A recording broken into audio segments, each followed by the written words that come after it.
मगरू कुछ लज्जित होकर बोला, अब तुम यहाँ से लौट नहीं सकते गौरा, यहाँ आकर बिरला ही कोई लौटता है। यह कहकर वह कुछ देर चिंता में मग्न खड़ा रहा, मानो संकट में पड़ा हुआ हो कि क्या करना चाहिए। उसकी कठोर मुखाकृति पर दीनता का रंग झलक पड़ा। तब कातर स्वर में बोला, जब आ ही गई हो तो रहो, जैसा कुछ पड़ेगा देखा जाएगा। गौरा, जहाज फिर कब लौटेगा? मगरू, तुम यहाँ से 5 बरस के पहले नहीं जा सकते। गौरा, क्यों? क्या कुछ जबरदस्ती है? मगरू, हाँ, यहाँ का यही हुक्म है। गौरा, तो फिर मैं अलग मजूरी करके अपना पेट पालूंगी। मगरू ने सजल नेत्र होकर कहा, जब तक मैं जीता हूँ तुम मुझसे अलग नहीं रह सकती। गौरा, तुम्हारे ऊपर भार बनकर ना रहूंगी। मंगरू, मैं तुम्हें भार नहीं समझता गौरा, लेकिन यह जगह तुम जैसी देवियों के रहने लायक नहीं है, नहीं तो अब तक मैंने तुम्हें कब का बुला लिया होता। वहीं बूढ़ा आदमी जिसने तुम्हें बहकाया मुझे घर से आते समय पटने में मिल गया और झांसे देकर मुझे यहाँ भर्ती कर दिया। तब से यहीं पड़ा हुआ हूँ। चलो मेरे घर में रहो, वहां बातें होंगी। यह दूसरी औरत कौन है? गौरा, यह मेरी सखी है, इन्हें भी बूढ़ा बहका लाया।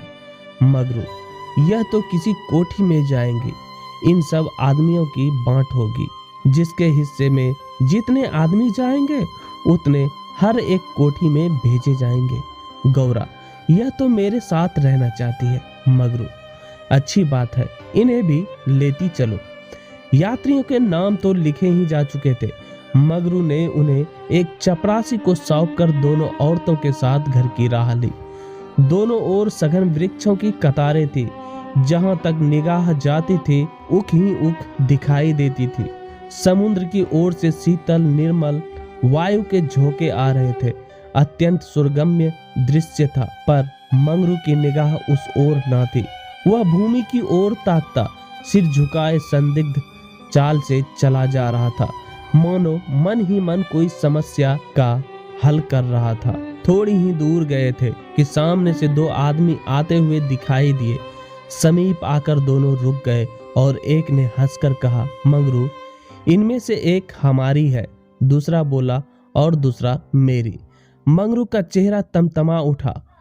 भीषण क्रोध से कांपता हुआ बोला, यह दोनों मेरे घर की औरतें हैं, समझ गए? इन दोनों ने जोर से कहा और एक ने गौरा के समीप आकर उसका हाथ पकड़ने की चेष्टा करके कहा, यह मेरी है, चाहे तुम्हारे घर की हो चाहे बाहर की।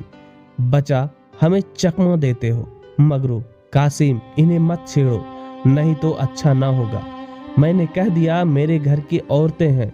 मगरू की आंखों से अग्नि की ज्वाला सी निकल रही थी। वह दोनों के उसके मुख का भाव देखकर कुछ सहम गए और समझ लेने की धमकी देकर आगे बढ़े, किंतु मगरू के अधिकार क्षेत्र से बाहर पहुंचते ही एक ने पीछे से ललकार कर कहा, देखे कहां लेके जाते हो।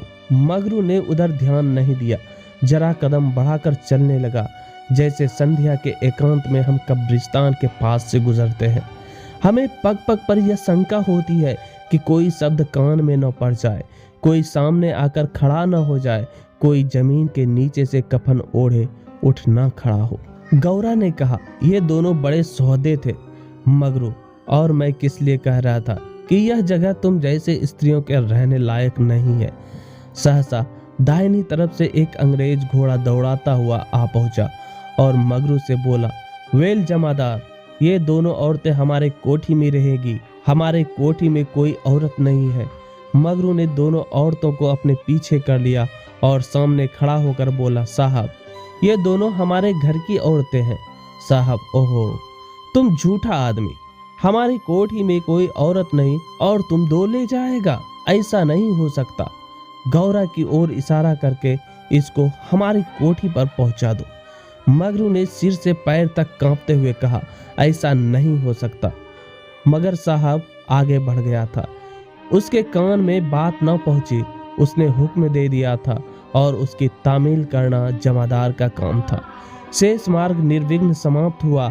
आगे मजूरों के रहने के मिट्टी के घर थे। द्वारों पर स्त्री पुरुष जहां तहां बैठे हुए थे। सभी इन दोनों स्त्रियों की ओर घूरते थे और आपस में इशारे करते हंसते थे।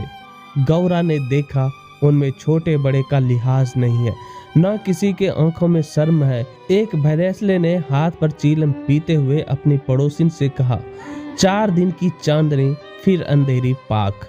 दूसरी अपनी चोटी गूंथती हुई बोली, कलोर है ना। मगरू दिन भर द्वार पर बैठा रहा, मानो कोई किसान अपने मटर के खेत की रखवाली कर रहा हो। कोठरी में दोनों स्त्रियां बैठी अपने नसीबों को रो रही थी। इतनी देर में दोनों को यहाँ की दशा का परिचय कराया गया था। दोनों भूखी प्यासी बैठी थी। यहाँ का रंग देखकर भूख प्यास सब भाग गई थी। रात के 10 बजे होंगे कि एक सिपाही ने आकर मंगरू से कहा, चलो तुम्हें जंट साहब बुला रहे हैं।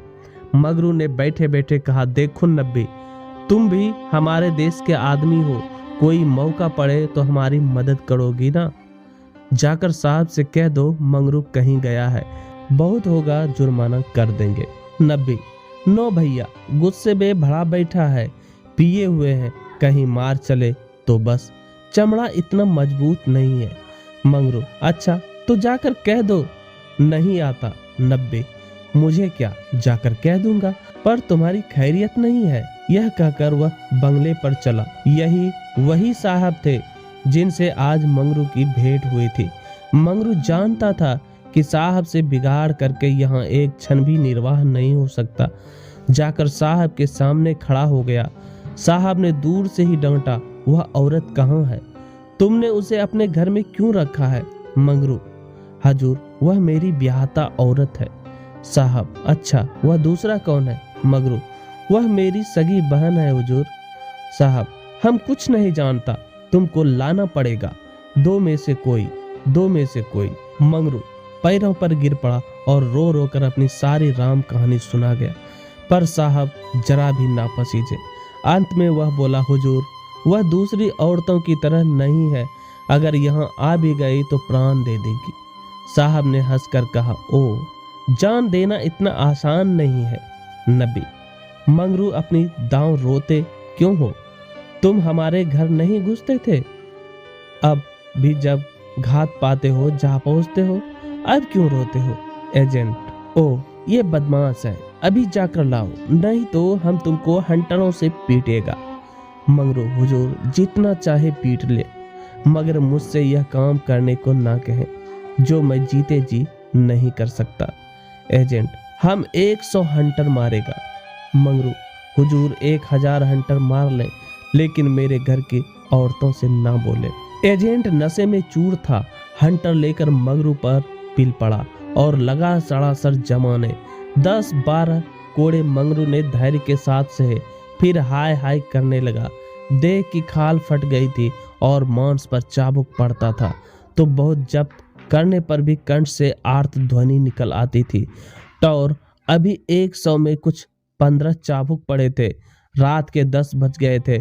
चारों ओर सन्नाटा छाया था और उस नीरव अंधकार में मंगरू का करुण विलाप किसी पक्षी की भांति आकाश में मुंडला रहा था। वृक्षों के समूह भी हतबुद्धि से खड़े मौन रौन की मूर्ति बने हुए थे। यह पाषाण हृदय लंपट विवेक शून्य जमादार इस समय एक अपरिचित स्त्री के सतीत्व की रक्षा करने के लिए अपने प्राण तक देने को तैयार था, केवल इस नाते कि यह उसकी पत्नी की संगनी थी। वह समस्त संसार की नजरों में गिरना गंवारा कर सकता था, पर अपनी पत्नी की भक्ति पर अखंड राज्य करना चाहता था। इसमें अनुमात्र की कमी भी उसके लिए असह्य थी। उस अलौकिक भक्ति के सामने उसके जीवन का क्या मूल्य था? ब्राह्मणी तो जमीन पर ही सो गई थी, पर गौरा बैठी पति की बाट जो रही थी। अभी तक वह उससे कोई बात नहीं कर सकी थी। 7 वर्षों की विपत्ति कथा कहने और सुनने के लिए बहुत समय की जरूरत थी, और रात के सिवा वह समय फिर कब मिल सकता था? उसे ब्राह्मणी पर कुछ क्रोध सा आ रहा था कि क्यों मेरे गले का हार हुई, इसी के कारण तो वह घर में नहीं आ रहे हैं। एकाएक वह किसी का रोना सुनकर चौंक पड़ी। भगवान, इतनी रात गए, कौन दुख का मारा रो रहा है?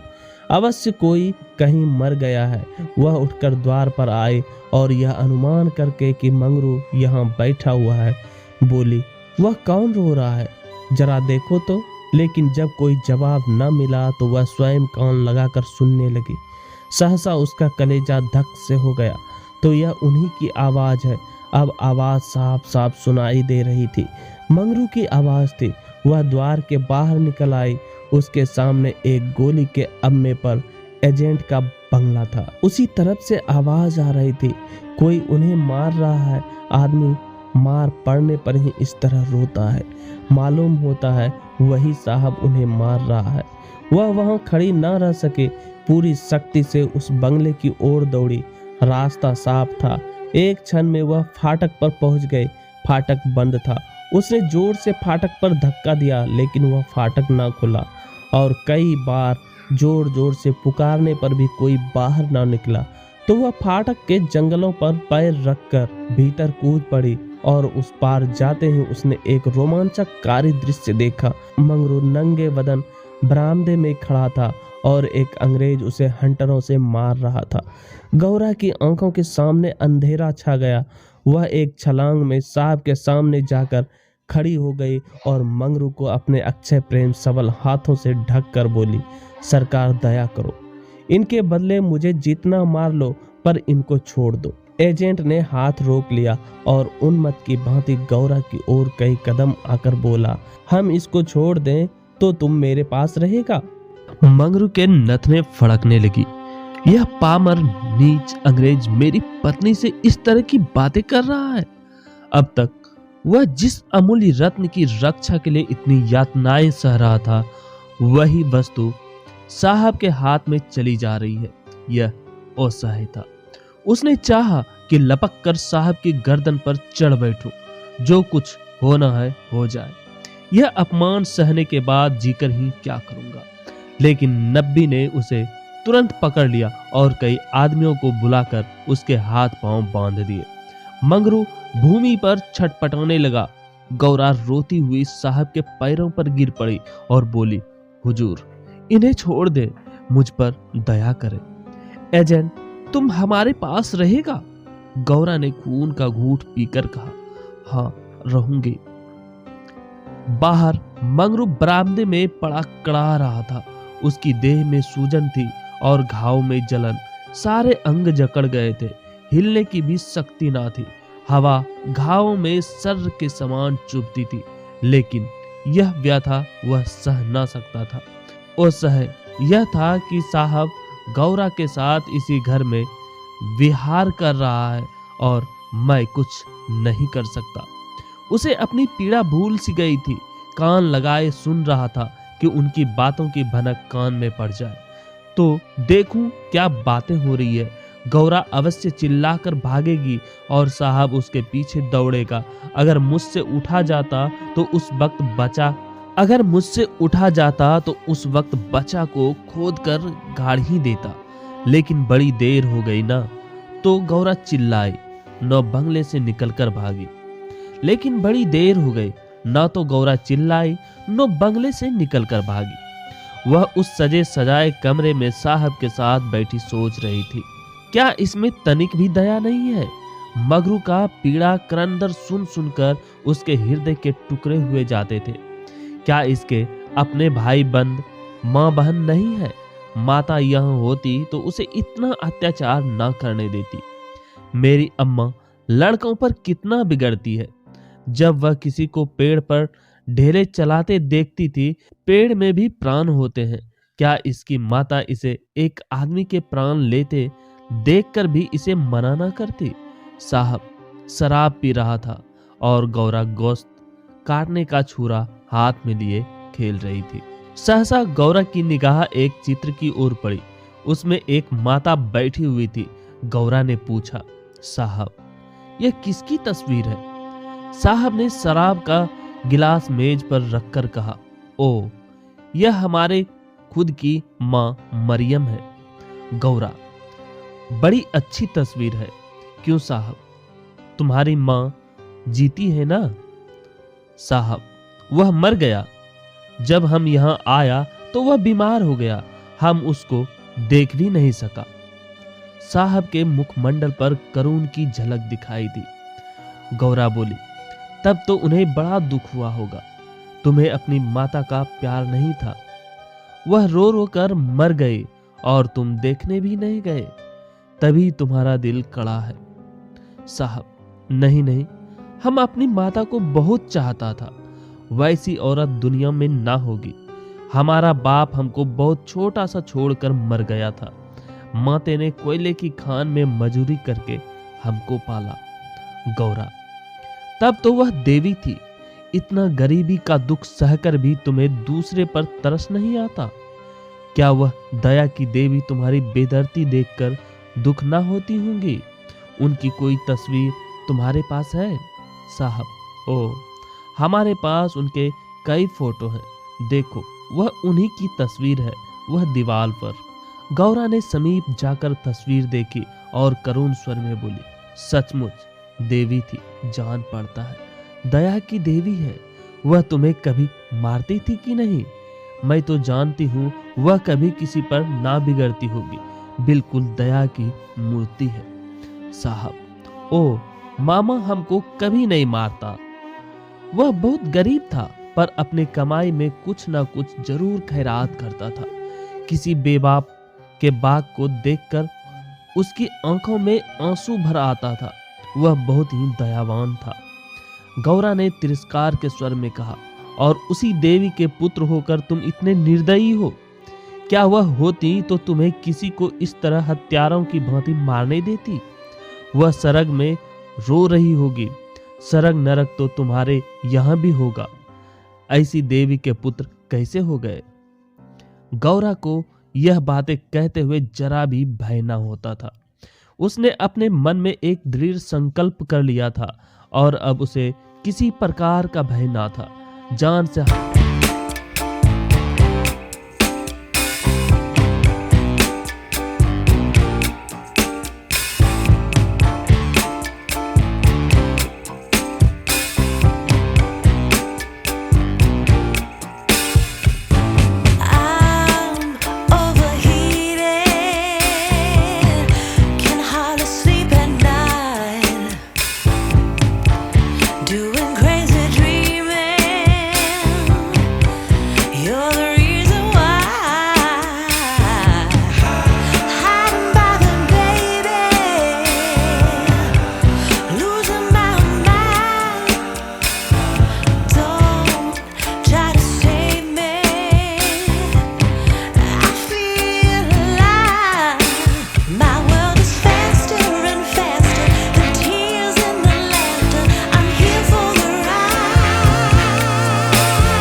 अब हम मामा को कभी दुख नहीं देगा।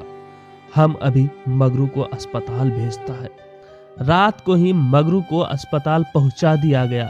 एजेंट खुद उसको पहुंचाने आया। गौरा भी उसके साथ थी। मगरू को ज्वर हो आया था, बेहोश पड़ा हुआ था। मगरू ने 3 दिन आंखें ना खोली और गौरा 3 दिन उसके पास बैठी रही। एक क्षण के लिए भी वहां से ना हटी। एजेंट भी कई बार हालचाल पूछने आ जाता था और हर मर्तबा गौरा से क्षमा मांगता। चौथे दिन मगरू ने आंखें खोली तो देखा गौरा सामने बैठी हुई है। गौरा उसे आंखें खोलते देखकर पास आ खड़ी हुई और बोली, अब कैसा जी है? मगरू ने कहा। तुम यहाँ कब आई? गौरा, मैं तो तुम्हारे साथ ही यहाँ आई थी, तब से यही हूँ। मगरू, साहब के बंगले में क्या जगह नहीं है? गौरा, अगर बंगले की चाह होती तो 7 समुंदर पार तुम्हारे पास क्यों आती?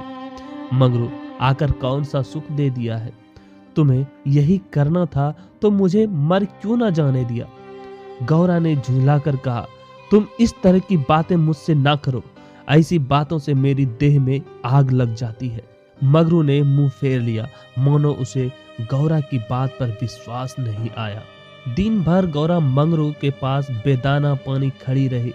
गौरा ने कई बार उसे बुलाया, लेकिन वह चुप्पी साधे रह गया। वह संदेह युक्त निरादर कोमल हृदय गौरा के लिए असहाय था।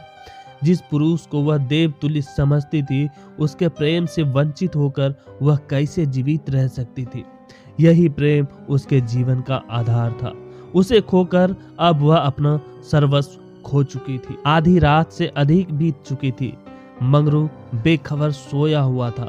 शायद वह कोई स्वप्न देख रहा था। गौरा ने उसके चरणों पर सिर रखा और अस्पताल से निकली।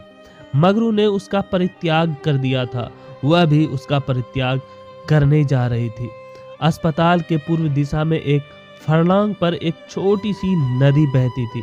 गौरा उसके कगार पर खड़ी हो गई।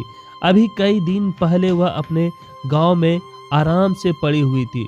उसे क्या मालूम था कि जो वस्तु इतनी मुश्किल से मिल सकती है, वह इतनी आसानी से खोई भी जा सकती है। उसे अपनी माँ की, अपने घर की, अपनी सहेलियों की, अपनी बकरी के बच्चों की याद आई।